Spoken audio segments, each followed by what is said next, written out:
Hello and welcome to Stephen University. This week we're talking about volleyball, aka Revolutionary Pearl U-tenor. I got it! I did it! I remembered. Hey. It's there. You did say this week though, whereas this week we've actually talked about all 4 episodes. But yeah, This is the problem. Like I get into I do that all on autopilot, and if we do a show weekly for a long time, that's it. That's the end of it. My brain just immediately says this week. This episode is probably what I should have said. is this? Anyway, Do you reckon universally or most commonly the favourite of the 4 for most people? it was certainly the one I was seeing the most, but admittedly, obviously, we're talking that's quite anecdotal data because it is obviously just Our Discord. It's no, our Discord, Reddit. There's another big Steven Universe Discord which I won't name because I don't know. Because I'm also in that one. I don't know if people. I don't know if it's I think it's intentionally a little bit off the radar because there was another famous Steven Universe Discord that turned out to be quite a toxic environment. So there's another one that kind of spawned up from that, and I don't know if it's No, it must be. Look how many people they've got on it. Yeah, no, it's Discord Universe is another one I'm on, which is another not MBS Discord of just a huge number of Steven Universe fans gathered, sort of, just chatting about the show and stuff. So in my experience with the fan base, but it is admittedly the very internet active fan base I'm referring to. But yeah, for sure, this was the favorite, and I can see why, because I think this one gets to do something that the previous episode simply didn't. Which is, or the previous 3 episodes simply didn't, which is combine the fan servicey stuff with a pretty heavy emotional punch. So I think that's an actual sort of character building and a very satisfying resolution. So yeah, It also out of all of them has that sense that Steven Universe had at its best, which is you did a lot with 11 minutes. Yeah, this doesn't feel like 11 minutes. It feels like 20 minutes. It's astounding.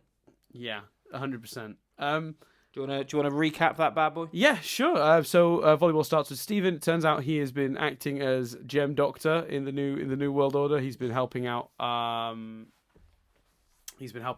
The various gems heal if they get injured, such as the rubies who are with the mayor. They sometimes get injured in protecting the mayor, or all of the various quartzes who, for some reason, keep getting injured playing volleyball.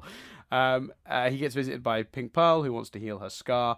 He can't. It doesn't work. He's not sure why. Figures out it's not him. But in the course of that, he discovers that the injury actually came from Pink Diamond, not White Diamond, as he thought. And he doesn't react to that well. Every time he hears that, he sort of turns pink. He decides that the person to help them solve it is our Pearl, who takes them to essentially... it's called the Reef, but it is essentially a Pearl Apple store. I mean, that parallel is remarkable. We'll talk about it in a little bit. Accessories and all. Probably overpriced too. That's why pearls are for the elite gems. And it scans our Pink Pearl and just correctly deciphers that there's actually nothing wrong with her, which means that the injuries that are in her form are the same way that when a gem reforms, they have certain appearances that sort of represent their personality. The scars of her emotional trauma are showing up in her form. It's a psychological thing, not a physical thing. And at that moment, Pearl finds out that Pink was responsible for injuring her, but doesn't almost believe it at first. And there's a debate that happens between Pink Pearl and our Pearl, which sets Steven off. And for a moment, he hulks out and cracks the floor, and he's really angry about it. And both Pearls react differently and really interestingly. One to the floor like a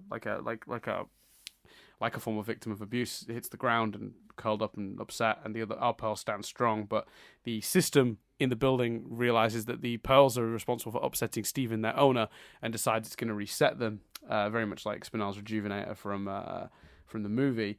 But before that happens, the 2 Pearls have a moment where they realize that they both knew different aspects of Pink Diamond, and maybe together they can sort of put together the whole story, the true story, and they end up they fuse, saving themselves in one of the most awesome anime-esque sequences ever, and it ends with them on the beach, sort of having learnt a great deal about their situation and each other, and it's a really sweet note. ends on the beach. Everyone sort of happy. They defuse, but they look a lot more content. So yeah, there you go. Recapped. Good recapping, Dan. Thank you, Chris. Yeah. So where do you stand on this piece of television? It is incredible. I mean, it has got everything, and I know I've said that before about other episodes. This really is an incredible example of an episode having a bit of everything. It starts light and fluffy, so we get a bit of comedy, we get a bit of Beach City, then we get like some hints at emotional stuff, but it's like played through comedy, like Pearl's initial reaction to Pink Pearl. Would you like to compete? I mean, in volleyball, that's so good. Like, and then we get the emotional turmoil. We get more of the overall arc with Stevens going pink. We get some of his backstory. Then we get a really satisfying emotional conclusion, but we also get a really satisfying action conclusion too.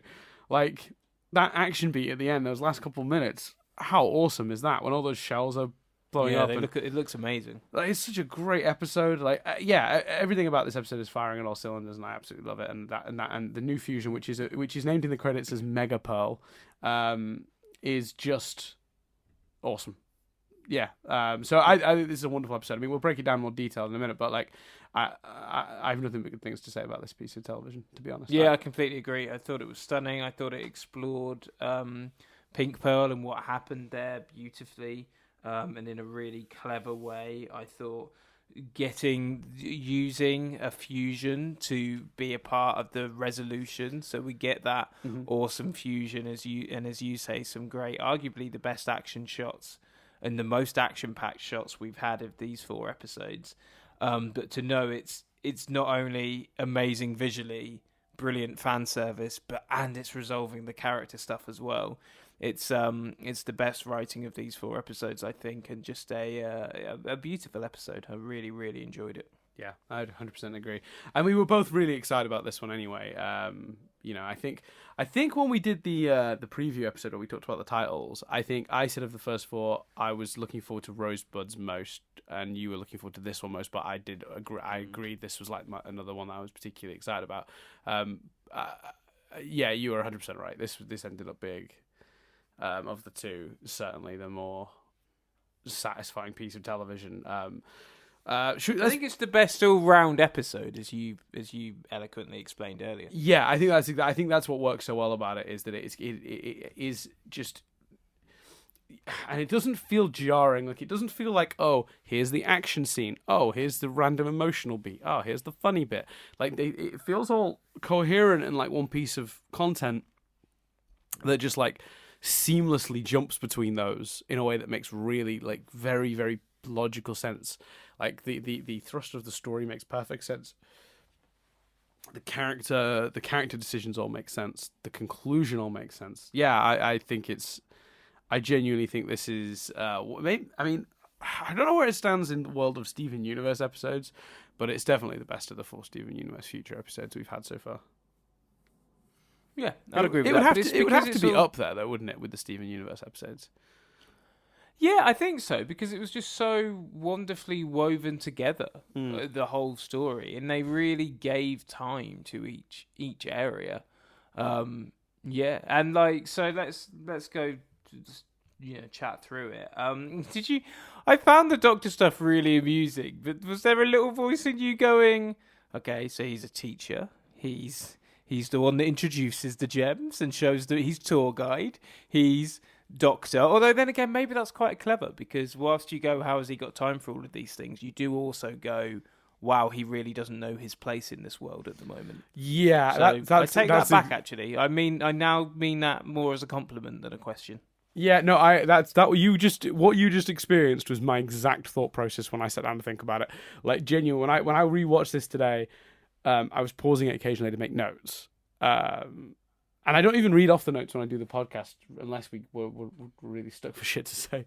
They're just so I write down my thoughts so I could get them a bit clearer in my head. Does that make sense? It sort of helps me sort of straighten them out and sort of know exactly how I feel about a thing. I did the exact thing you just did live on the just podcast is what my thought process was as well, which is, oh man, where's he getting the time to do all this? It's kind of weird that he's like the doctor and he's also like showing them around. He's a teacher, and I was like, And then, next week, is he also going to be the mechanic? Like, does he also work at the pizza shop? Like, what else is he doing? And then I literally did exactly that. But actually, oh no, he's doing all these things because he hasn't worked out what he wants to do with himself yet. And he's doing a bit of everything right now and probably running himself a bit thin. And that may play into it later. He's giving all of himself. It's that moment from on the bench with Amethyst in the first episode. Not everyone's problems are yours. Like, maybe at some point you're going to need to start looking after yourself instead of everyone else. You've spent your whole life trying to do the right by everyone else and help everyone else. You were trying to stop the Diamonds from continuing this oppressive regime. You've done that. Now stop and let's look at what does Steven want. And I think maybe that is where this is all going. I think that's going to be one of the major themes of this. He's done so much for other people. Is it time for him to look at himself for a minute, at least to give himself something? Maybe not stop being kind and helping, but like just stop dedicating so much of himself to everyone else's well-being and maybe get a little bit for himself, because that's important too, in life. It is important to be caring and help others where you can, but like at the same time you do sometimes have to do a bit of self-love. And actually in the Unleash the Light game, when Steven's a healer, and when you heal him, he does say like it's time for a little bit of nothing wrong with a little bit of self-love or something like that. So it's I think that's really important for his character, and I think I suspect that would be the ultimate conclusion to the show, to be honest. I would hope so. I think that's a really valid thing to teach kids too. We don't talk about it too much on this podcast, but like the message of these episodes is what kids take from these is really important. And with this episode, I think part of the message is like about understanding other people's perspectives on circumstance things, and also that idea as well. They talk about almost about lying to themselves. They were both making excuses for someone else's bad behavior. And maybe you shouldn't. Maybe you should acknowledge when something is not good and get out of that situation. Pink Diamond was very much like, oh, how she was. It wasn't a problem. It just it was what it was. But like, when Pearl says I've been making excuses for her, and Pink Pearl replies, Volleyball replies, is that what I've been doing?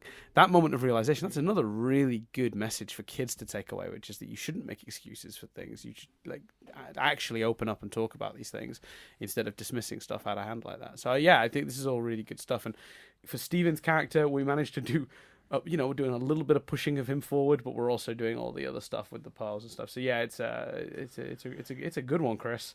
It's a good one. And so speaking of them, when it goes from them to from Stephen being the doctor to him trying to heal her, and that was pretty entertaining as well. That whole nope, definitely not me. Like when he checks on the flower so when like he first heals her gem, for people who don't remember, because again we for those wondering why we're doing a recap on an episode that only had a couple of days ago, it's just in case people listen to this in the future. There's the bit Chris is referring to the moment where here we are in the future. For people in the future, here we are in the future and it's bright. There you go. Nothing to do, no one to fight. I can't believe we've come so far. Go on, Steven Universe Future, here we are. Steven Universe Future. There you go. We should just cover the theme. There you go. Throw some music under that, we're sorted. And now, Pearl Jam. Here we are in the future. Right, that's an old joke I thought had died. Great. That's still happening. Wonderful. People love it. People love my Pearl Jam impression. They do. It's everyone's favourite part of the podcast. Absolutely, without question, everyone's favourite part of the podcast. No one in the world does not enjoy that part, Chris. It's the best. It's the best bit by far. Thank you. Appreciate that. When she first arrives, he tries to heal her gem, but the gem doesn't show any sign. I thought it was weird because like the gem is obviously clearly not cracked or damaged at all. So he tries to heal it, nothing happens at all. So he tears a little leaf off a plant and then puts a little bit of spit on it, and it grows into almost like a bunch of flowers. It's a really good visual gag. And he's like, "Nope, I'm fine." I also loved. This is never not gross. Like that was yes, yeah. I also liked when everyone who's been playing volleyball comes to get healed. There's just this shot of them all, and they're all just like messed up in weird ways. Like one of them's head is on the floor, and they've got their foot resting on it. Or no, they've got their head is their foot now or something. And like one of them has like a giant arm. One of them has their eye in their finger. One of them has their foot and their hand switched around because all their gems are just cracked from playing the very not that contact heavy sport volleyball, but evidently. But what I loved about that is it's a multi-layered joke, because when you then see them play volleyball, you're like, oh right, okay. Yeah, they're really, It's it's like the just most so- aggressive game of volleyball you've ever seen. Yeah, so violent and stuff. Yeah, I think but when my favorite is Biggs Jasper, who's just got her eye on her finger, and she's just holding it up to look at Steven, and there's just this really good comedic like blink that it does, which is just perfectly timed in the shot. It's great. Yeah, it's great. But then when the two pearls are together, I love the beginnings of, and you know how they are for, I suppose, the majority of the episode, where they're kind of like, Pearl is a bit jealous and a bit snipey, and like it's a really fun dynamic, those two together. Yeah, I think so. I think that they had a really, to be honest, I think that kind of writes itself just from the circumstances and the personalities involved. But it's definitely the most logical way to take those characters. I do think our Pearl would feel a bit like sort of, well, because she'd be very conflicted about it. Because you keep in mind, Pearl's had a really interesting arc about. I mean, I think back to the lyrics from the Happily Ever After song from the movie, and we became our fantasy, and I was sure she set me free, but in the end, I guess I never left her side. And after love and loss and all the tears that I cried, I find that here we are in the future. So I think what I took from that was that like she thought Pink had freed her, but then she was following Pink anyway, / Rose, for all those years that followed it, and was still really performing as her Pearl. I mean, you look back to do it for him, like she was trying to teach Connie that same mentality. And I think she's since realised that's not the way to do it at all, and that's incredible. So this must be quite complicated for her, because on one hand, she's going, "No, I'm over that relationship. I'm above that," but at the same time, she's feeling a weird little bit of jealousy for this other Pearl that had a similar relationship with Rose, which must be quite a no. I can't feel like that because I'm supposed to be over it. My behavior right now, being snipey absolutely. with this, me being snipey with this other Pearl is inappropriate. Like, and it's also not only is it inappropriate, but it's like it's not how I'm supposed to feel. I'm supposed to be clear of this. But I guess one of the recurring messages in the show recently has been that like you're never really over this stuff. You just have to live with it. And actually, that's what this episode builds to, isn't it? Which is when she says towards the end, I was badly hurt. How did you stop hurting? And Pearl's response is, I didn't. Which is just one of the best pieces of dialogue the show has ever done. Like, what a great... Like, everything is just so perfectly set up for this episode. Honestly, like, it was almost as if they'd spent the whole show, the original show, the movie, like, just laying up this shot, just setting it up. Like, passing the ball back and forth, and then it was just like there was somebody already there above the basket. They just handed them the ball and they slam dunked it, because it was such a perfect coalescence of ideas this episode got to explore. And again, as you can tell by the fact I've rambled for God knows how long, all on just the ideas surrounding Pearl and her emotional state in this episode. It is thoroughly complex, but very, very entertaining to see play out in these sort of subtle and less subtle ways as the episode goes on.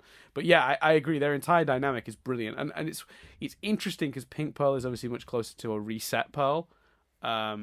She's not had the years of freedom that our Pearl has had, so she's still got that stiffness and era 2 gemminess about her, or era 1 I guess for her, where she's she's used to having been in servitude, and even the way she asks Steven to help her is like, you can tell it's kind of weirdly alien to her to even have to ask for someone else's help, So yeah, I completely agree.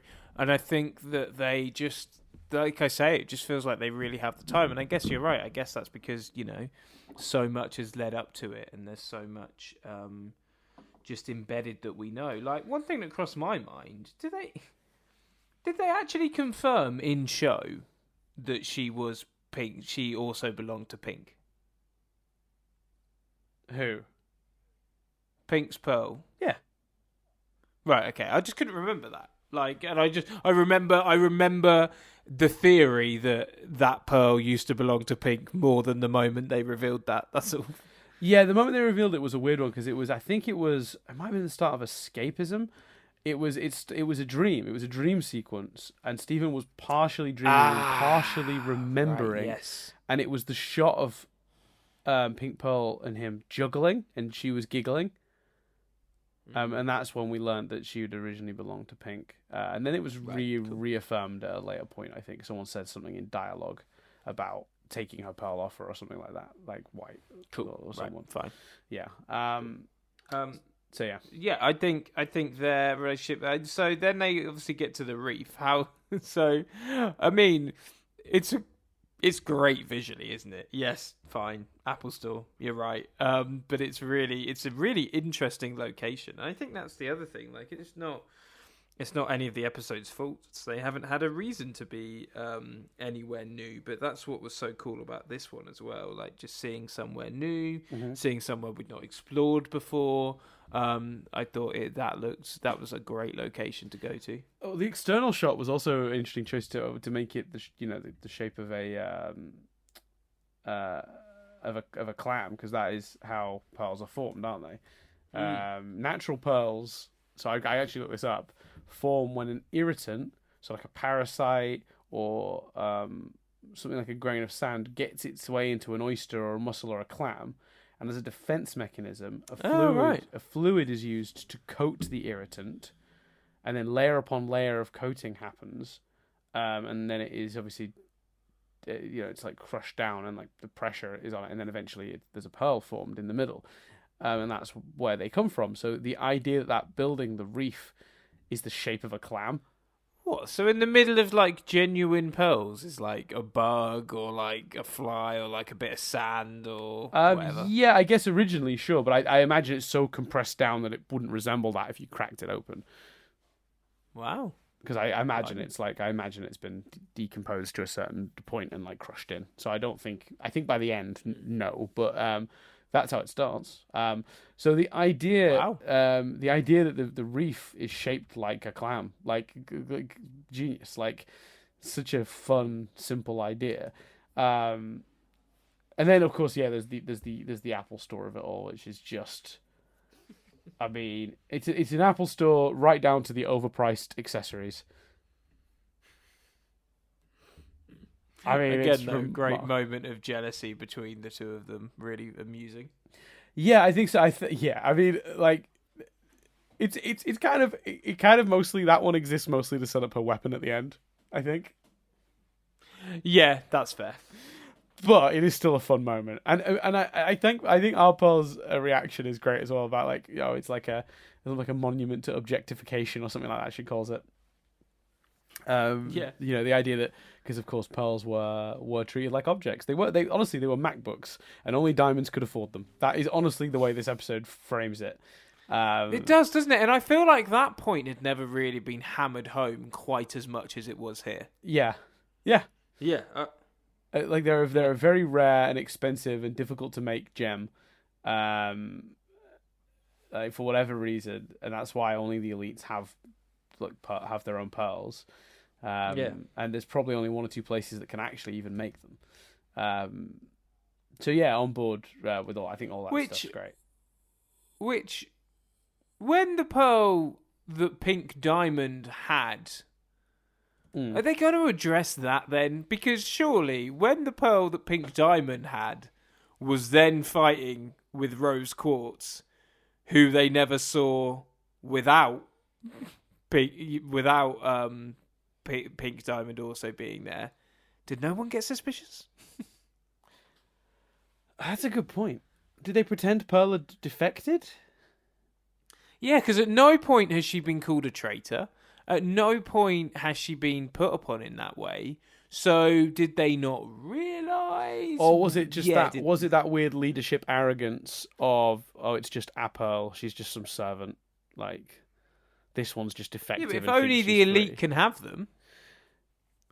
Yeah, but that doesn't mean, I mean, okay, so yeah, sure, elite as much as diamonds, but also I presume, I don't know for sure, but the way they've described it, I suspect one level of eliteness, at least underneath the diamonds, could have them too. Yeah, I guess. I don't think they'd have built a whole Mac store if they could only serve 4 customers. Yeah, fair enough. Fair point. So I get the impression there's a handful of pearls about. But yeah, I don't think many for sure, and it is definitely top tier. Like it's like, the very upper crust of diamonds, of like gem society, so diamonds and maybe one level below. I don't know what the level below diamonds really is. I know that sapphires are quite revered. Maybe sapphires were allowed to have a pearl. I don't know. Yeah, makes sense. Yeah, it is interesting though. No, and you are right though. There is an element of, wait a minute, this rose quartz seems to have a pearl by her side all the time. Looks a lot like the pearl that we gave to Pink Diamond. Like, yeah. But maybe again, just that and the anonymity that comes with being a servant. Maybe the arrogance of the, which is a good way around it. Yeah. I thought, in terms of the weapon, I thought it was such a clever villain to make the reef become the villain. And just the way it goes all red and starts attacking, and when the moment where they're captured and Steven's watching them and nothing he can do is breaking them out, and then they have that moment and they fuse, like, just all awesome. Yeah, I think the reason that's so cool is because it comes from a character place. They don't fuse to get out of the situation. They fuse because they're scared and upset, and they're dealing with a lot of emotions at once. Yeah. And that's where we get Mega Pearl. It's actually, I suppose it's worth talking about, like the Steven and Pink of it all and the abusive side of it. Well, I think this is the best episode for giving us an idea about where Steven's new powers are coming from. Clearly, there was a temper issue.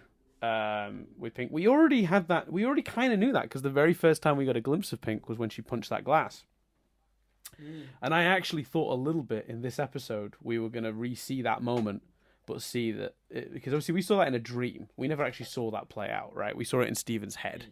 I'm not the only one. Other people mentioned this on the Discord, completely separate of my thought of it as well. I actually thought what we were going to see at one point was Steven break the glass, then pull out and re-see the shot of Pink breaking the glass to mimic it, but it wasn't glass, it was pearl, like pink pearl. That's a good notion. That even might be what they're hinting at, because the moment she described was her being turned down yet again. Yeah, we might still get that. Yeah, well, no, I mean the moment we saw in Steven's dream may have even been that moment. Yeah. Because it might, he had just... she had just been turned down for a colony in that as well. Although I felt like she was talking yellow in that, not white. So, and maybe, like I say, we'll get that a flashback or something to confirm that, because it feels like again that maybe they're going to pick that up again. Yeah, I think that I didn't necessarily get a sense of Pearl being like, right, we need to address this, although there wasn't much time for anything after that. I'd be quite happy if the next episode starts with Pearl and Steven chatting and trying to work out what's going on and how they can resolve it. It won't, because I think we know the next episode is about something different. Like, isn't the next episode like clearly about which one is the next one? I think it's the bird. Is it Bluebird next?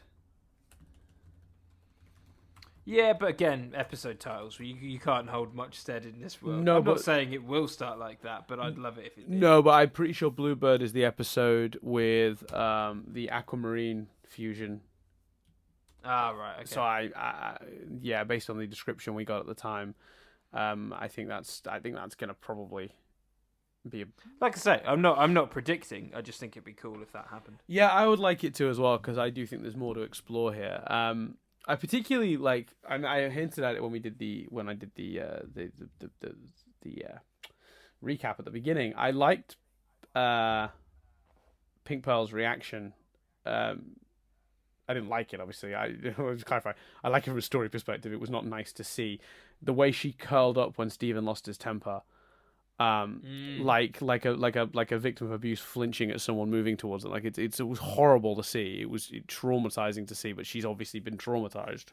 And that was really heartbreaking, but it was a really great moment of the episode because it really does drive home what's been going on. Do you think at this point, there's any way we can redeem Pink at all, but from all the shit she's done? Like, is Pink just a baddie now? Is Pink just a bad guy? Are we ever gonna...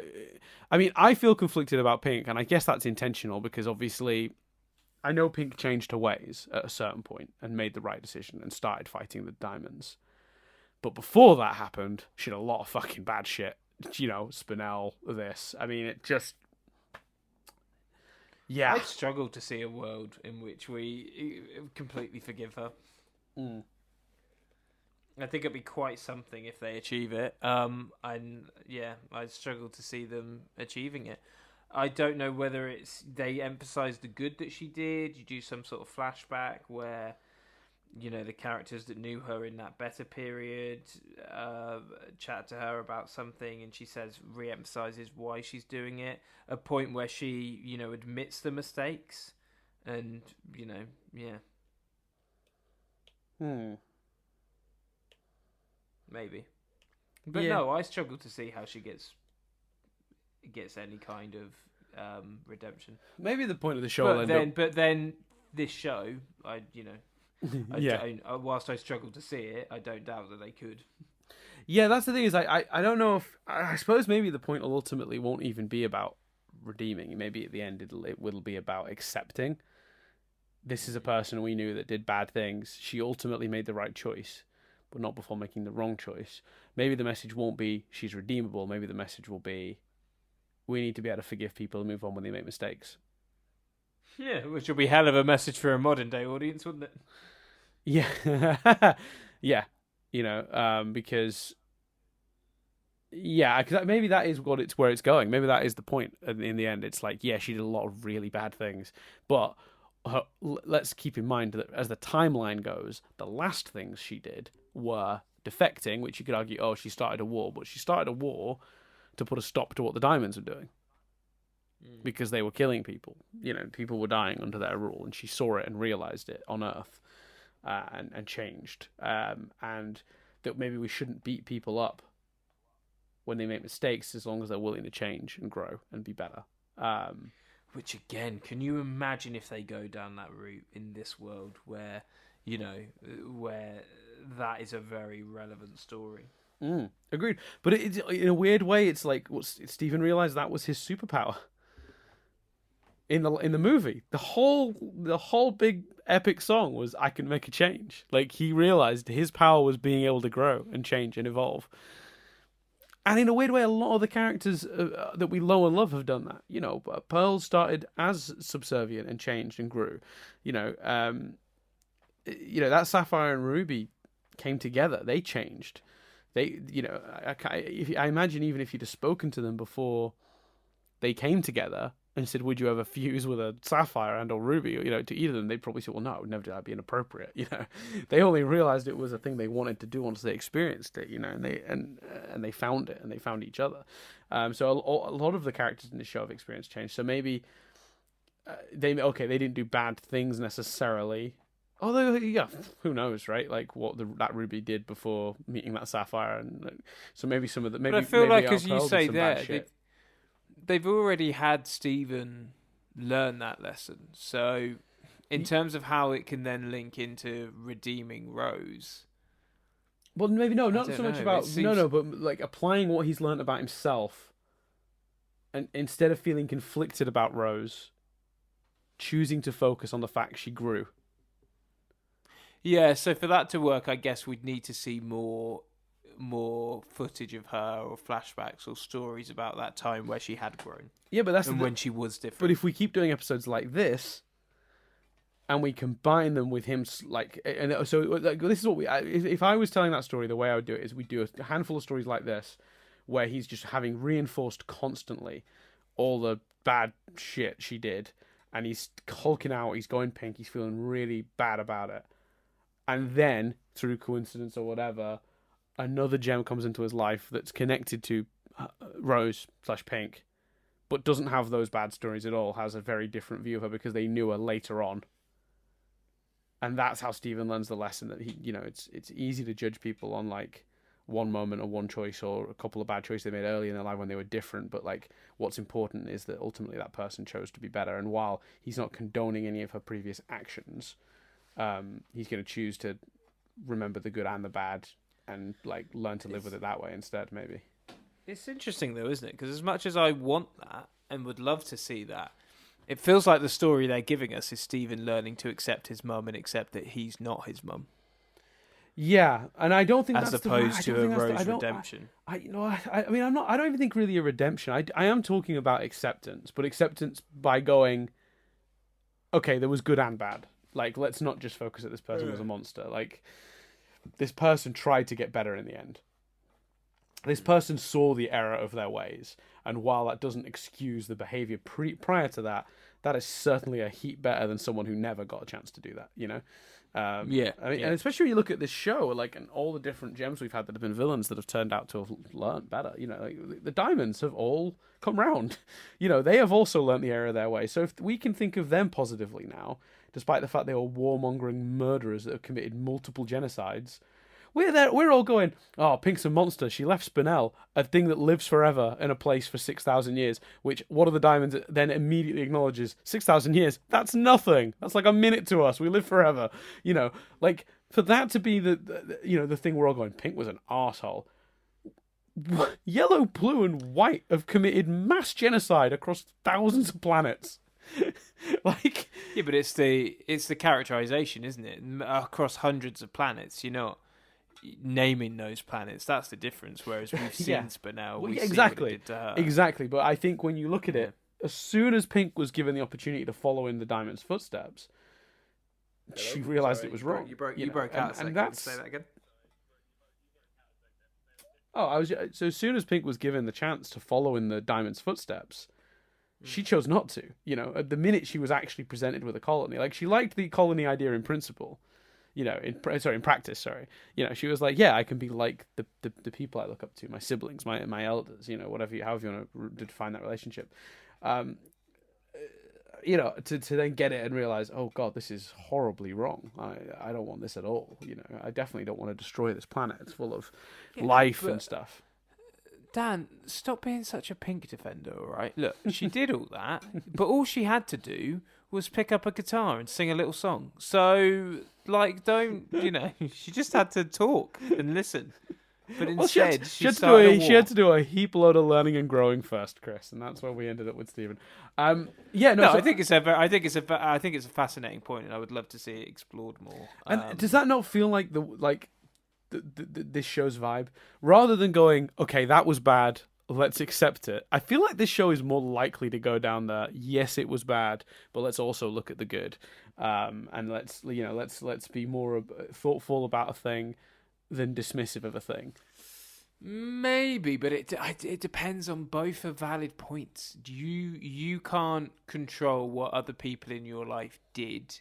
Correct. Is equally as valid a lesson I see. Yes. As look for the good as well as the bad. So maybe it's both. Yes, it's. I feel like the show could go down either path. It could be. It could very well be both. Mm. I would be unsurprised to discover that in the end it goes, okay, yes, bad things, we need to accept those because that's part of it. That's part of what she did. It took her a while to realize who she really wanted to be and where right and wrong was and where those lines were. I need to now accept that rather than responding badly to it every time I hear about it. But also, I also need to think about that there is a positive side to it too, and she did ultimately make right choices and do the right thing. Mm.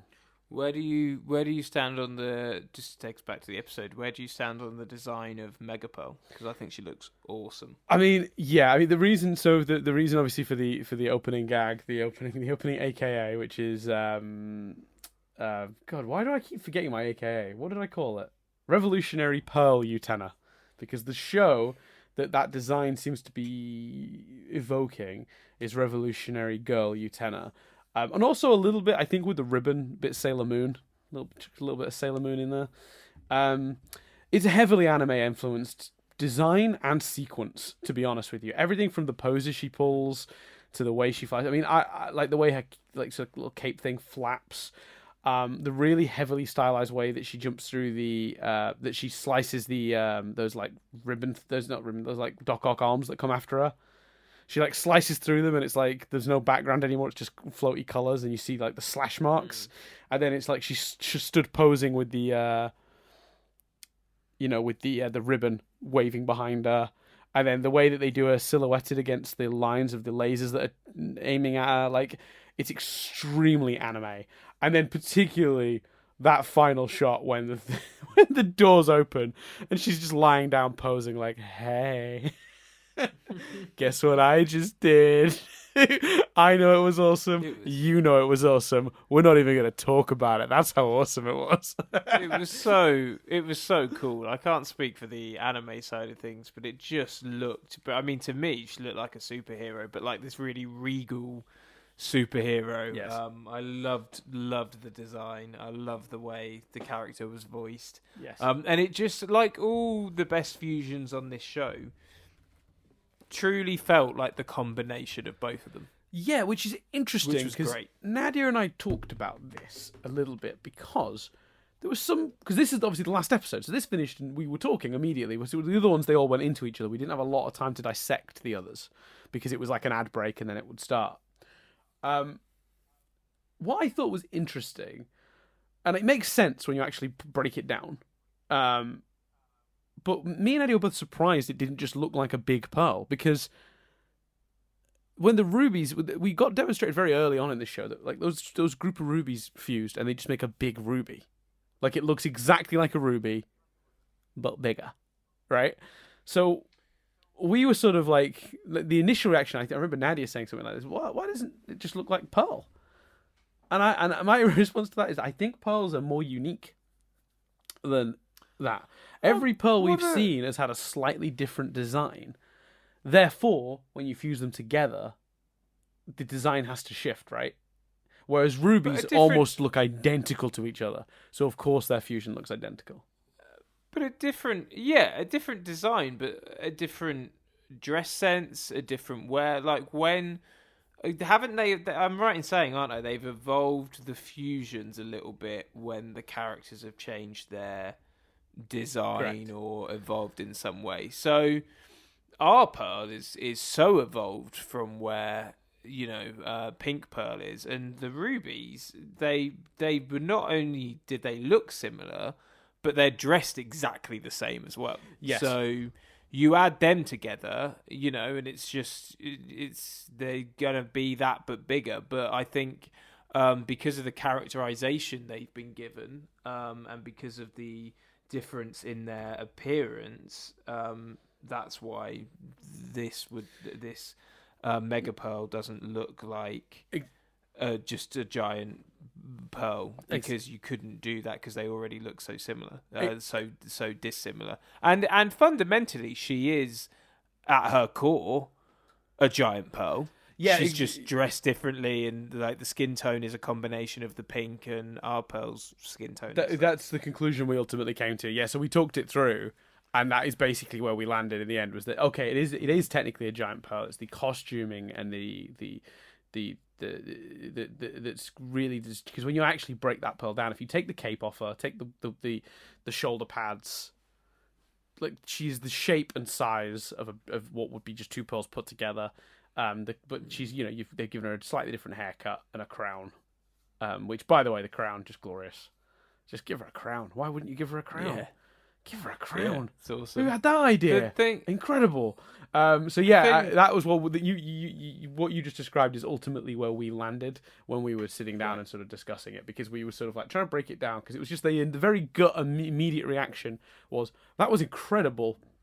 Just from a logic perspective, should she have appeared more like two pearls, just like one pearl just bigger? And then when you actually break it down, though, that's what she is. It's just that the costuming is so different from any of the pearls we've previously seen, because of like the cape and the ribbon and the crown, that it does sort of not distract, but it kind of disguises that fact a little bit. The thing I'm desperate to know, and I imagine other people on the internet are also desperate to know, is when unfusing, because obviously we don't see the side of her face that was all destroyed. And I would love to know if the whole point very much seems to be it's a, which we haven't necessarily zeroed in on, it's a psychological scar, which is incredible. Like, what an incredibly deep subject for this show to be covering and to cover. beautifully done. And worth knowing that like perfectly fits in with the lore, because we know that a gem's physical form is very much a reflection of their like personal and emotional state. You know, we saw when Amethyst was coming out of her gem from being poofed too quickly, she was a bit of a mess because she wasn't really taking the time to address how she felt and thought, and like, you know, the form didn't reflect her properly. It's amazing, isn't it, that these sorry to detect us a second, but just, it's kind of amazing, isn't it, that these creatures, that like these beings that can be so expressive theoretically, were so uniformed and stomped on and oppressed. Because when you think about that idea, that your appearance can absolutely reflect exactly who you are, how you feel, your you know, your own self-worth, all just be reflected in your appearance and how you've turned out, and have that shift over time. It's incredible that they can be that expressive with their appearance, but so unable to do so because of how oppressed they were by their you know, by the diamonds. It's just completely off point, but like, wow, like, it's nuts. Yeah, no, it's nuts, isn't it? And like, it just makes the whole thing feel so much grander. Yeah. So I suppose I assume what you were building to, though, was they don't show that side of her face. No. So is the notion that her friendship and relationship with this new Pearl, with our Pearl, has healed her? And I don't almost know if I want the answer. I love that they didn't reveal it and they didn't show it. Yeah. I agree. I love the notion that maybe we never see her again. Because huh? Yeah, the idea we might never see her again. That she's just that. Yeah, so that's awesome. But also, like, because I kind of think, and I'm sure this isn't the reason. Like, I'm sure there's more of a reason. And that this sort of thing wouldn't bother her, or maybe Rebecca Sugar wouldn't agree with this. But I kind of feel like you're damned if you do, damned if you don't with that. Because if you don't show half her face and and if you show half her face and it's healed, will half the audience go, that's not quite, it takes more time than that. It takes a lot more to heal that kind of psychological scarring. Maybe if it happened after her and Pearl have been friends and fused multiple times, maybe it would slowly happen, but it was a little too easy. I'm not saying that either of these opinions is right. I'm just saying I could see a world where people have either of these two opinions. Agreed. So that's the opinion if it has healed, and if it hasn't healed, is the opinion, well, what was the point? We'd not learned what we thought we'd learned, because ultimately it's not mattered, it's not affected it. Again, I don't think either of those is necessarily right, but I just think maybe that's a good thing that we didn't see, and maybe that's why it would be a good thing if we never see. Yeah, I think, and what slightly worries me, I think this really is starting to feel like an epilogue series, and this episode makes me think there's a chance, because I don't think we'll ever see Pink Pearl again. I think that's the end of her story, and I think that's a perfect end to her story. What worries me slightly is that I think means probably we may never see Jasper again, and we may never see the other Roses again, because I think the intention is to start closing off these threads. And while have we seen all the Jasper and surely, yes. But Jasper's in with what? So all the Jasper shots in the trailer were in correct. Were in that episode, that first episode. What about the fact though that we've got Jasper in that villains montage at the beginning? Yeah, she was a villain, sort of, in that opening shot. Oh God! But I was really hoping that would mean she's in it more. Yeah, me too. Well, here's the thing. So I said, and I stand by this in that podcast, that if this is the last time we see Jasper, that is a reasonable ending. It's certainly a more satisfying way to leave Jasper than Hey Sis, which is a wonderful moment, but not a good ending. Because remember at the time when Change Your Mind aired, we were under the impression there was a season 6, you know. So it was fine. That was like, okay, cool. Hey sis, that's a great moment. It's not an ending. I do think what they gave us in episode 1 of Steven Universe Future is a good ending, but it's not my favorite possible ending for her. I don't think. Can I come back again? Do what you like is ending anything. I'm not saying you are planting that flag. I know you're not, but like, Yeah, I don't know. I know I'm contradicting the whole because it definitely. You're right. That's the worrying thing. It definitely feels like that. I find it hard to believe if it's just 10 Cartoon Network haven't presented it as such. That's madness to me. I don't think it's that they've not necessarily made just. more of it. Well, to be fair, I'm not necessarily saying it's just 10 either. It could be No, I know 20, you're and not. it No, could I be, know and that. it could be 20 vignette-style episodes like this with completely self-contained stories, each wrapping up a different element of something. Or maybe the idea is that most of them will be wrap-ups, but a couple of them, which are a bit more complicated, maybe Jasper, will reoccur in 1 or 2 Yeah. episodes. Maybe that's the plan. I don't know. I'd hope that. Yeah. But I'll be honest with you, if that is the last time we see Jasper, I'm happy enough with that as an ending over Jesus. Because while Jesus was a great moment, it wasn't a good ending for her character. Whereas the idea that we talked about this in that episode, but that concept of, what does a soldier do when the war goes away? The idea that she might start training Steven or having these occasional fights with Steven, like that's a pretty decent ending. I would still prefer to see her show her either building an army, the two suggestions we made at the time, building an army and going off to be like a freedom defender, or doing training at a little homeschool. Either one of those I'd be happy with, but happier with than that. But I still don't think that's the end of the world. The one that really kind of hurts, and that's maybe because of its abrupt ending, I think Rosebuds would be the episode most hurt if that is the approach, that they're all vignettes and they're all unrelated and not the characters aren't coming back. Because that really definitely feels like we didn't get a proper conclusion. So, no, Jasper would hurt me more actually personally, because Rosebuds. I feel like the question is what what about them as siblings? Do they get on as siblings? Can we see them bonding? Can we explore that idea? What exactly are they hurting about when it comes to Rose? But all those questions are a result of the Rosebuds episodes, whereas all my questionings and desires for Jasper, I had yes, you're right, it's a better ending than Hey Sis, but it's just what. It's almost like it's just the realistic answer of Hey Sis, and that for me, where you go, Hey Sis, seems a bit weird. I don't think she'd take that lying down. I think she'd probably rebel a bit. But just going, yep, she is rebelling a bit, it isn't enough for me personally. Yeah, I actually, that rebellion you may have evolves to, and yeah, I think you've swayed me a bit there actually, because you're right, because there's a difference between verifying where she get up to and then actually giving her a proper character arc conclusion. And while we did see her slightly soften at the end of that episode, there was no definitive soften, and that would have been nice to see. My biggest, and I guess I can't remember if because the Steve. Sorry, because I've just had this up. If the story is what happens to a soldier when the war is gone, that episode didn't answer that question. Exactly. even on a basic narrative structure, that's only Act 1, maybe, or 2. It definitely doesn't have an Act 3 to it. I can't remember whether there were other ones or whatever. I can't remember that level of detail. But fundamentally, if you'd have said to me, what are your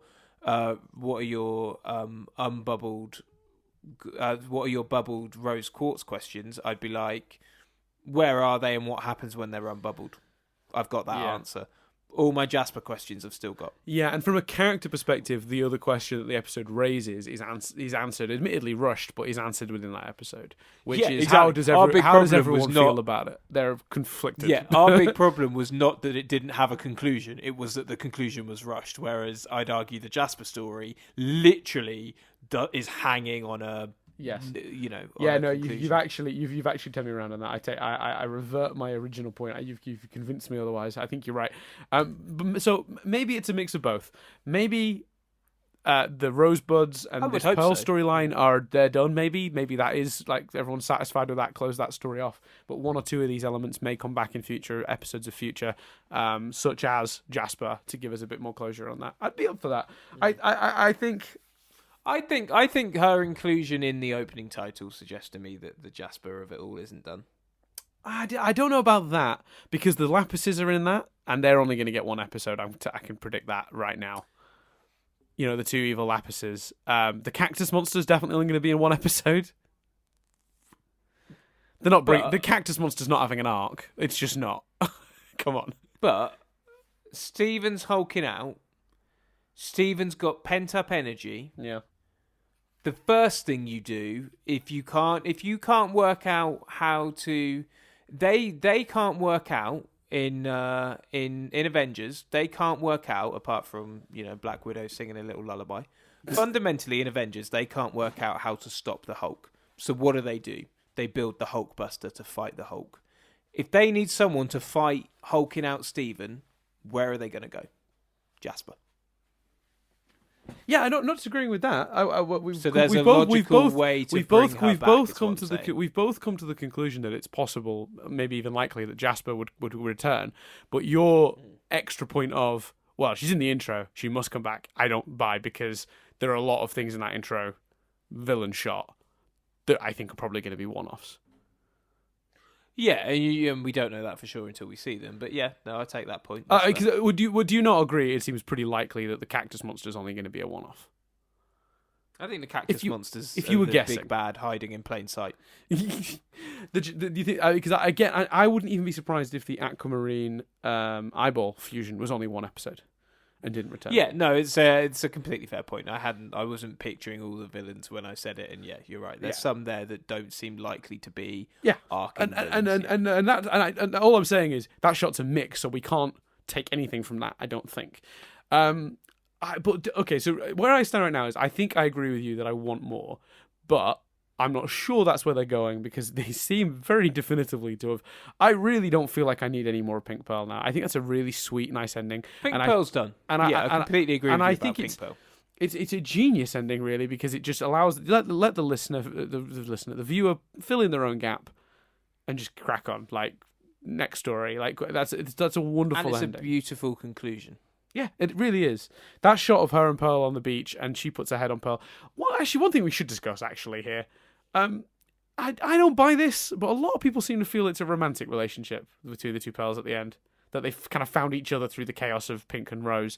I'm not sure. I personally didn't buy it that way. I could see somebody taking it that way, but I don't buy that theory.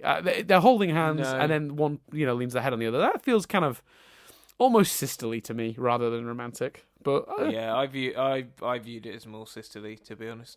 Yeah, I mean, they wouldn't blow my mind, I suppose, if they went that route in a later episode. But because they've sort of laid enough groundwork there for me to go, okay. But I didn't see it that way. They also have laid a fair amount of groundwork, in my opinion. Feel free to disagree and please say below. But in my opinion, they've given us quite a bit of how Pearl reacts when she has feelings for someone in that way. She got really shy with the punk girl. She got kind of shy and nervous around Rose at certain aspects of it. She got, she gets overtly protective. Not really many of those elements were coming through. And, hey, maybe that's because they were the wrong people and this is romantic. But I'm with you. I didn't view it that way. I could posit a counter to that. Now, I don't agree with this, but I know exactly what a person who was defending that position would say there, which is, yes, but the problem she had was that all of those traits you've described are how a servant would respond to their master. Like, being shy and reserved in front of them. That's fair. Yeah. Protecting them, feeling strongly about them that way. So you could argue that was her, especially with the mystery girl. Like, you could argue that was her like getting over that stuff, which is how I've always framed it. Because a lot of people keep asking for that character to return, and I've always said the same thing. I'm actually happy for her to not return now, because I've gotten to a point where I'm like, actually, no. I think the point of that story wasn't Pearl, finding love. It was more about her learning that she can move on in that way. Yeah, and I think that's a really important story for that reason. We've talked about it a bunch. Anywho, so yeah, I don't buy the romantic element of it. If that turns out to be the case, it wouldn't completely shock me. I don't think, because I think there's just enough that I could see. I don't think those people are clutching at straws. I think I can see what they're seeing, but only when it's pointed out to me. It's like one of those magic eye pictures. Someone had to say that's what's there for me to look at it again and go, oh yeah, okay, I know where you got that from. I don't think that's what this picture is, but it's I can see that in the makeup of what's here, if that makes sense. Yeah, no, that does make sense. Yeah, so I totally understand the theory. I don't personally feel like that's the route they're going to go. I like to think of it more as like a sweet sort of like innocent sort of sisterly relationship.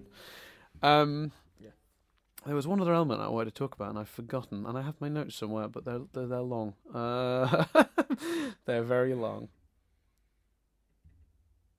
Oh, I just want to talk about the quote from the end of the episode. Actually, the quote is, "No, it wasn't for nothing. Your mother's pearl never had the whole picture. One knew your mother was trying to change, but she couldn't understand why. The other never expected her to change at all. Now I get to understand everything. Now they finally get to have each other." I think that's such a great... The idea that two people who've experienced emotional turmoil from the same source coming together to comfort each other and be there for each other, to me, is... Because ultimately the message of that, I think, is like about finding other people who've had shared experiences that you can feel comfortable to communicate with and maybe help deal with those emotions together, rather than trying to internalize everything and do it on your own. But it also refers to so many elements of it, like isn't going to change her feelings, isn't going to change her opinion, isn't going to change what she did, her ways. There's so many interpretations of the quote. I completely agree.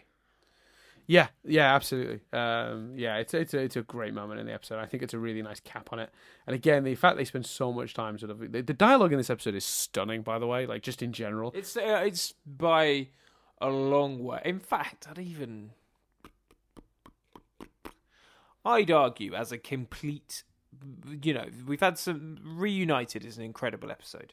Mm-hmm. Reunited depends a lot on...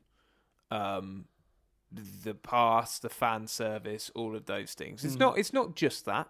It's beautiful in many, many ways.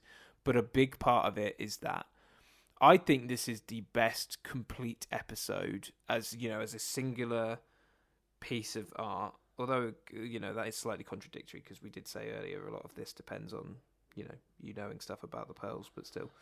I just think it's one of the best scripts we've had in a long time. Yeah, the backstory is not re-explained here, that's for sure. But I do think this is the best script we've had in a long time. I've been trying to think back to think how long since there's an episode as good as this one. Like I had it up earlier, episode good. I'm gonna look at a list. Yeah, I'm gonna do the same. Let's see if we can figure this out. Because even like Change Your Mind, which was this epic, incredible thing, that was like Endgame.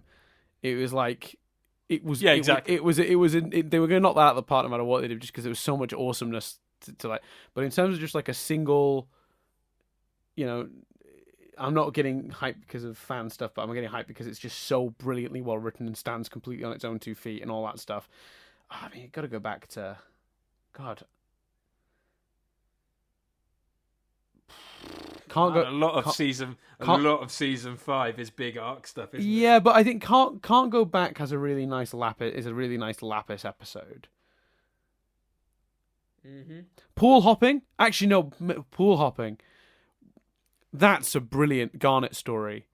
That's the one where we find out that Garnet's really upset because she's basically, Steven's acting so hard to predict that she's like scared about him, and she doesn't know how to deal with not knowing what's going to happen. Like that like leaves her very emotionally vulnerable because she's always been able to rely on her future vision, but Steven's clouding it because he's so unpredictable.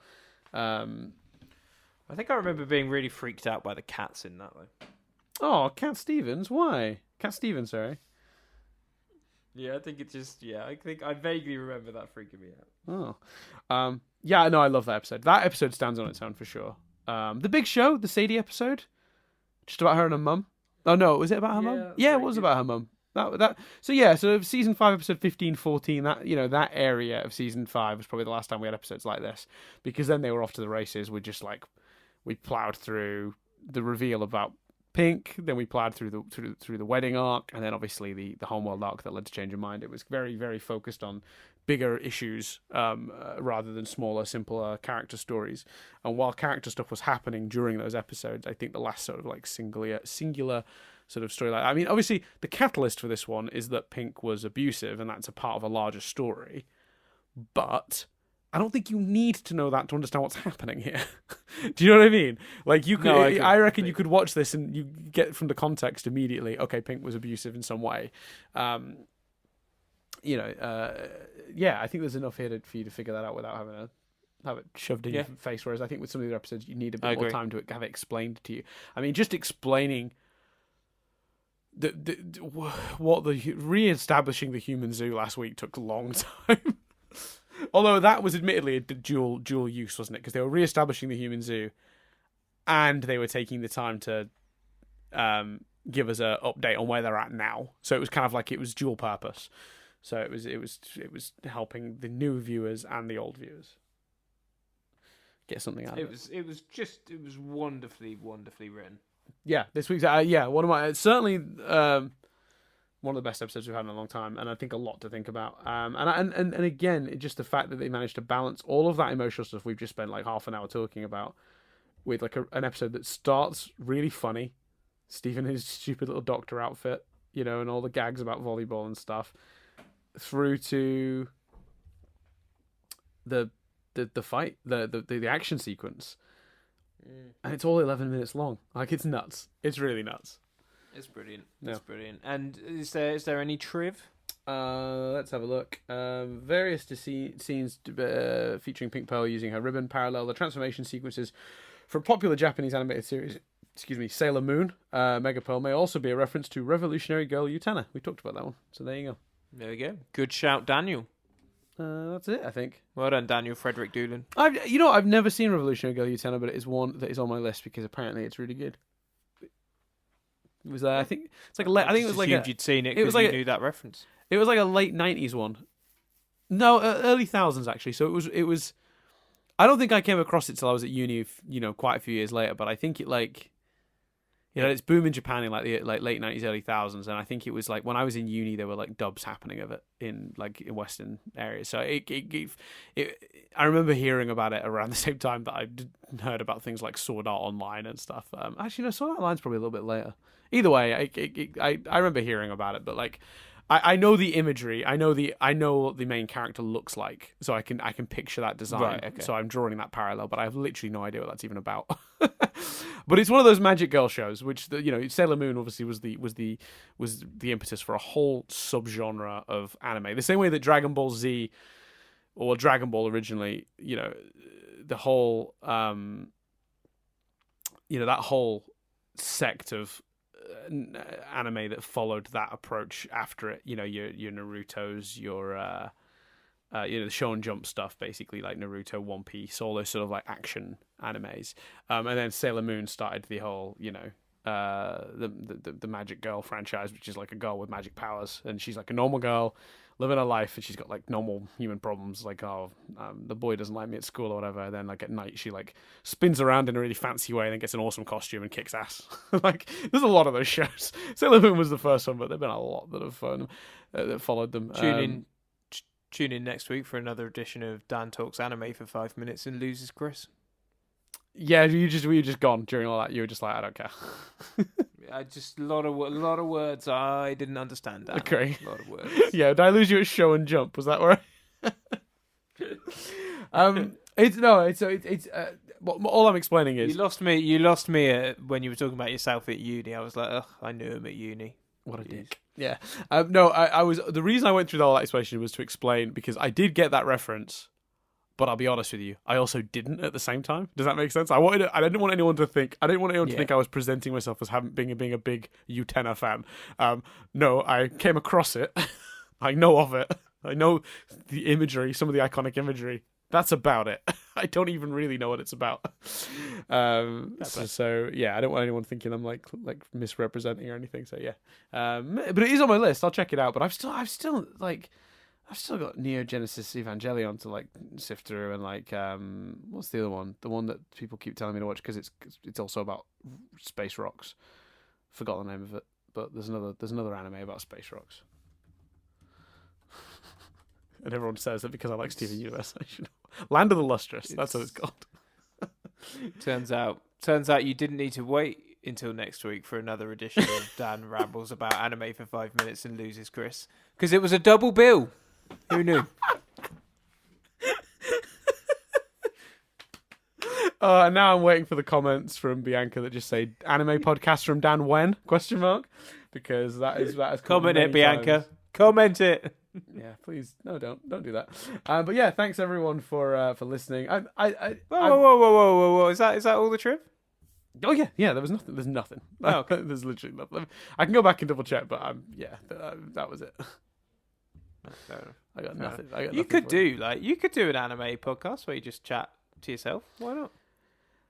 Mate, what are you trying to do to me here? I have no time as it is. I'm still trying to write a whole. I've got a whole writing thing. I'm still trying to find time to do around this on my day job.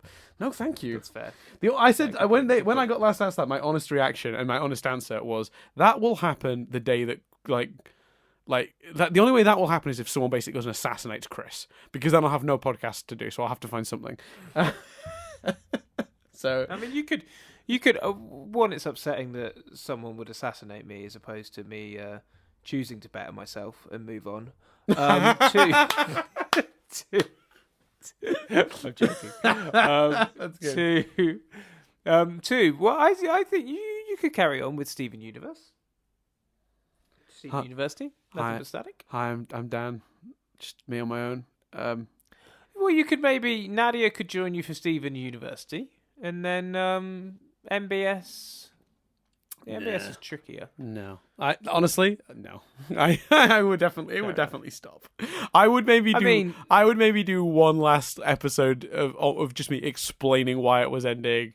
You know, maybe eulogizing my close friend that was lost. But other than that, it ends there. Eulogizing me a bit and be like, I suppose in a world where I'm assassinated, you then start a true crime podcast where you try and investigate and work out who assassinated me. Well, let's be honest. I won't have to look very far. It'll be Bianca trying to get me to do a fucking anime podcast. I really thought when you said the B, then I really thought you were going to say. I mean, I wouldn't have to look very far. It would be bacon. Either. The pigs were out for revenge. I'm going through the evidence. I'm like, so his GI tract was blocked by bacon. Don't make a joke like that. That's, in a world where you and I are bigger than we should be. Don't be saying stuff like that. That's the joke you were making. No, I know, but it was in a much. You made it real with the phrase GI tract. Yeah, you made it way too real. I also, if you were assassinated or the bacon got you, I would also stop because I don't know the logins. Yeah, you wouldn't even be able to do the last episode explaining. People would just, if this podcast ever just stops inexplicably, guys, it's because I'm dead. Chris won't be able to post to this feed. He won't know how to do it. He doesn't have any of the login details. I've given them to him. He just doesn't remember them. Whichever, yeah, I'd have to. I don't know if I'd be able to scroll up to find them now. Even, I would also you'll be like, if that happens, if Dan gets assassinated, whichever podcast, whichever one the archive just continues forever for, you'll be like, oh, that's the one that Chris was paying for, because that's the one that will stay up. Yeah, whereas the one that Dan's. The one that Dan's paying the server space for would just disappear. So download everything just in case. But one or two of the podcasts are going to remain. I think NBS and Fringe University. Fringe Observers. I think that's right. I may be wrong. Are you paying for the archive of those? I can't. We keep forgetting who's paying for what because it's all a bit muddled up. Anyway, that's as explained beautifully when the other day I messaged Dan and was like, what's going on with this? Why have they charged me again? And Dan was like, oh, fuck, I just said yes to that extra payment because I thought I was paying for it. Sorry. Yeah. I was like, oh, no, that's fine. As long as that's the explanation. Yeah, that was my fault. The funny thing is I should have known, though, because afterwards I thought about it and was like, oh, shit, yeah. Because in the past, I've had to do it on Steven University when we've done extra episodes, and it's come out of my account. So I should have known you were, because of the two main ones, one of us was paying for one and one. So I should have known. I should have been able to do process of elimination and figured out you were paying for MBS. So yeah, That was all good. I mean, at the end of the day, even if you'd have messaged me and said, I still would have said, yeah, of course. So it's fine. But it highlights the point. there you go. So there you go. That's everything for this week. That clarifies it then. Hold on, that does clarify it. If I get assassinated, download all the old episodes of Steven Universe as fast as you can.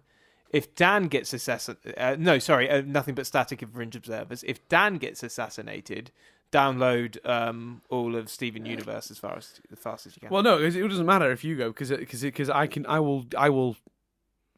log into those and change the address, the payments. I'd like to think though that grief would stop you doing anything functionally for a good few years. No, I'm gonna do. You know what we should agree to do, Chris? Actually, we should make the same agreement the Top Gear guys made. Do you know about this? No. So the Top Gear guys all had an agreement that if one of them died, either on the show or off or whatever, that they would literally do the next episode and start it with, and very tragically, obviously, such a body has died. Anyway, and then move on with the episode completely and just do it as normal. That was the agreement they had. They all promised each other they would do that. Yes, but Top Gear's a very popular show. They'd be able to find other replacements. We wouldn't. Yeah, and there's 3 of them. So if one goes, there's still 2 to do the show. Whereas this is just one of us doing that would be awkward, because it'd be just like, welcome to Steven Universe. Sadly, Chris has died. Anyway, new episode of Steven Universe Future. What did you think? Oh, like I realised mid-sentence that I was talking to myself. I mean, I can't emphasise enough. I hope neither of us dies anytime soon. Yeah. Agreed. Also, how has this happened? No, let's end this here. This is one of the most extraneous tangents we've ever added to it. I feel like it needs to end on a jollier note than our. Then again, we are talking about us getting assassinated, so that seems. Yeah, and again, it's not a mystery. It's going to be Bianca assassinating you, so I can do the anime podcast. That's exactly what. Yeah, that's all it's going to be. Yeah. Anyway, moving on. Thanks very much for listening, everyone. Sorry about the random tangent at the end. I always feel when we do a tangent at the end, people might think we've got plenty of time left. Let's tangent. Like, we've run out of things to say, but we'll do it. But I promise you, these things just happen organically, and we just deal with it. We just leave it in, because we're not going to cut it, because that would require editing. This is. I think we're exhausted. Yeah, it's been a long couple of weeks. We've done 4 in 2 days. Yeah, it's been the last couple of weeks have been rough, actually, podcast wise, and I do feel myself I'm starting to sense burnout coming, but thankfully it should ease up now. This is like, we have got podcasts to record throughout December, but they're further apart recording sessions. We also have maximum 2 of we've done, like I say, 4 in 2 days of this, and there was a day when we did like 3 rewind reviews. 4. We don't have 4. Sorry, it was 3. It was 3 rewind reviews, 3 rewind reviews, and 1 Nothing But Static, all in one day. Yeah, but even like at the maximum we've got coming up is 2 SUs and then a Nothing But Static. But I think the fact that they're 2 different types of podcast will help. Yeah, that was a rough day. The three rewind reviews plus a Nothing But Static recorded in one day. That was a full work day. We started at 9, we finished at like 5:30, 6. It was ridiculous. Yeah, and the difference there was as well. It was it was a hefty Nothing But Static. Yeah, whereas the next Nothing But Static not the next one we're recording, but the one we're recording on the day when we've got 2 SUs to do is just on Dolomite, Is My Name, and The Irishman. So, well, I suppose The Irishman discussion might be heavy, but yeah, we can talk about how not to do de-aging. Anyway, fair enough. Little hint. Come back for that. Anyway, the trick, Chris, will be not to get them to move about, because it's clearly an old man moving. Different story.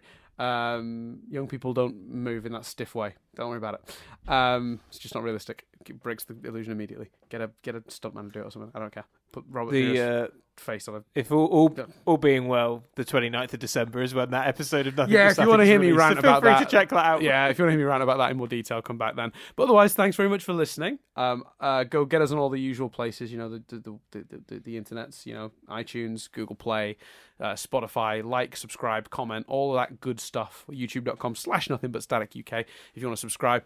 Maybe watch me playing Unleash the Light if you've not had a chance to play through any of that yet because you don't have an Apple device, because the developers for some reason buddied up with Apple and made the game exclusive, which is really unfortunate. But you can at least watch. You can join me, watch me play through it, and find some of the amazing bugs. Man, that game has had some bugs. Otherwise, that's everything for this week. I've been Dan Doolan. I've been Chris Billingham, and we'll see you next week as we discuss. Actually, which one is next? It's Bluebird and Bluebird.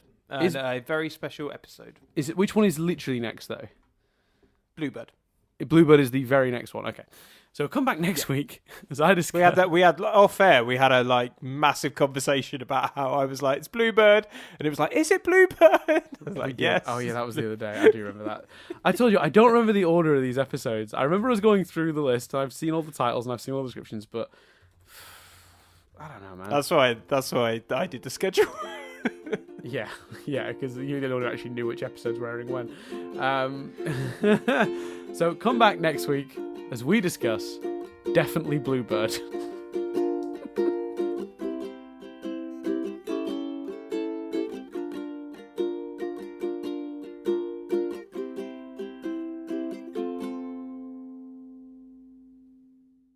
It's not called Definitely Bluebird, it's just Bluebird. But it's definitely going to be Bluebird.